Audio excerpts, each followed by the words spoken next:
Hello, people. Welcome back to E20 Zone TV. Another one, like DJ Khaled would say, is out the door, and that is Edson Alvarez has decided to make his move from East London to the great country of Turkey and Fenerbahçe. And I am here to talk about his time at West Ham, what this means to West Ham now, and what West Ham must do in order to replace Edson Alvarez. But before I get started, please do smash a like on the video, subscribe to E20 Zone TV, hit notification bell, and if you want to become a member of the channel, check out the membership perks down below when you click join. Mate, Edson. Listen, I was a big fan of Edson Alvarez when he arrived from my ex back in late sort of 2023, straight after Prague. We'd just won a trophy and we was looking to progress, right, and try and kick on. We signed Edson Alvarez with a number of other players, and I thought it was a really good signing, like a rugged, solid central midfielder who can get stuck in, a bit of an enforcer that we need, and someone who can sort of pick up the ball, pass the ball through the lines and help us. It hasn't really worked out that way, and we've got him on a 5-year deal, and somehow we have let him go on loan today, which is mad. This feels like to me that they don't trust Graham Potter enough that if it comes to the end of the year, we can bring him back like we brought back Nath Aguerd.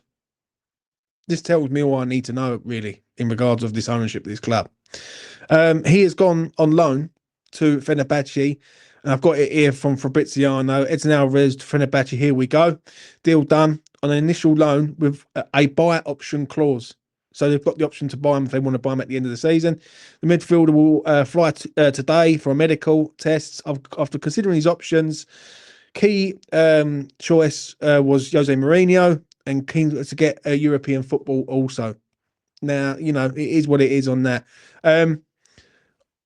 It's an hard one with me because I've tried to back Edson, but he's been rash in so many ways, right? I remember last year when he got sent off twice. One of the sendings off against Nottingham Forest will stay with me for a long time because it was like, you know what, I'm checking this in. I'm just going to go sliding in and get a yellow card and get sent off, right? He arrived under Moyes. He sort of threw Moyes under the bus towards the back end. There was times where he was just jacking games. I remember a game against Chelsea and against Crystal Palace where he was absolutely woeful. Then obviously Julian Lopetegui come.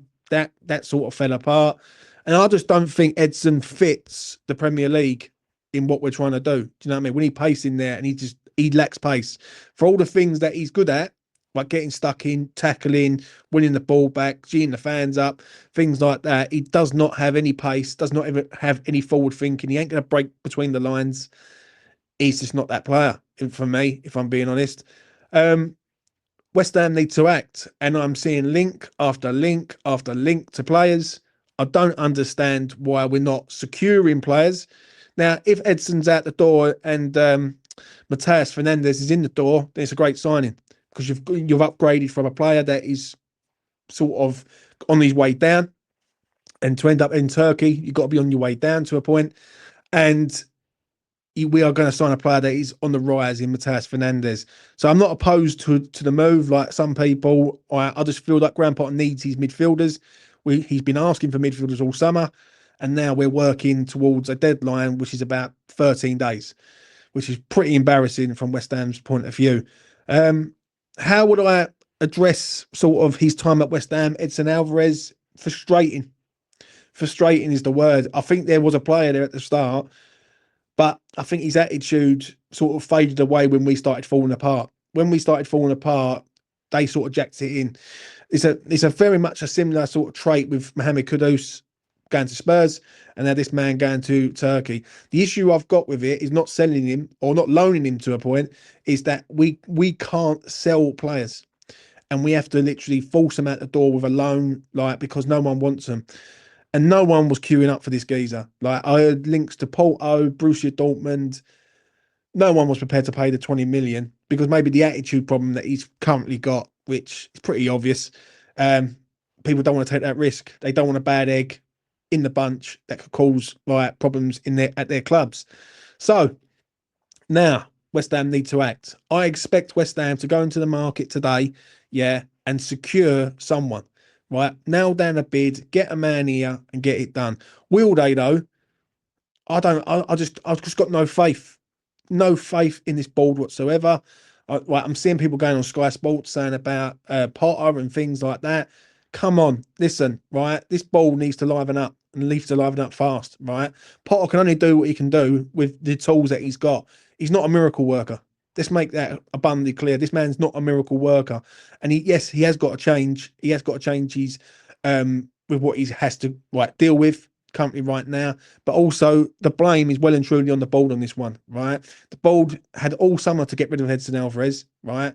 They allowed him to go to Mexico. He wins the thing. He ends up on tour at West Ham, and ends up at the Bournemouth game. Doesn't play. Why was he not sold sooner, right? But even then, we can't even sell the man. Yeah, we have to loan the man. So that's just poor negotiating skills with me. Yes, he's off the wage bill, but we've got a lot of money off the wage bill at present, and we're not seeing a lot of incomings. So now it's over to you, West Ham. Right, get deals done. Stop talking about it. Stop putting out phantom bids and make something happen, because us fans have well and truly had enough now of this transfer window. This transfer window has been one of the worst transfer windows I've ever witnessed, if I'm being honest, with the sort of transfers that have occurred at West Ham. Only Malik Diouf is the one where it's been smooth sailing. The rest of them have been a fucking nightmare to a point. So yeah, it is what it is on that. Let me know what you think. Let me know if you agree or disagree with what I'm saying in regards to Edson Alvarez. I think he had a good start. I thought he fell away in the middle, and towards the back end, I think he was just a problem. And we've got rid of another problem at the club. Maybe we will never really know how much of a problem Edson Alvarez was behind the scenes. We will never know. But as far as I'm concerned, he won't be missed, because he just doesn't fit what we're trying to do. We need powerhouse midfielders. We need energy. We need youth in that middle of the park, the engine room, and he is a static, solid midfielder, defensive midfielder that I don't believe fits in a Premier League side. Yeah, especially with the way the pace of the Premier League, and it proves it because we couldn't even give him away. We have to loan him. So there you go.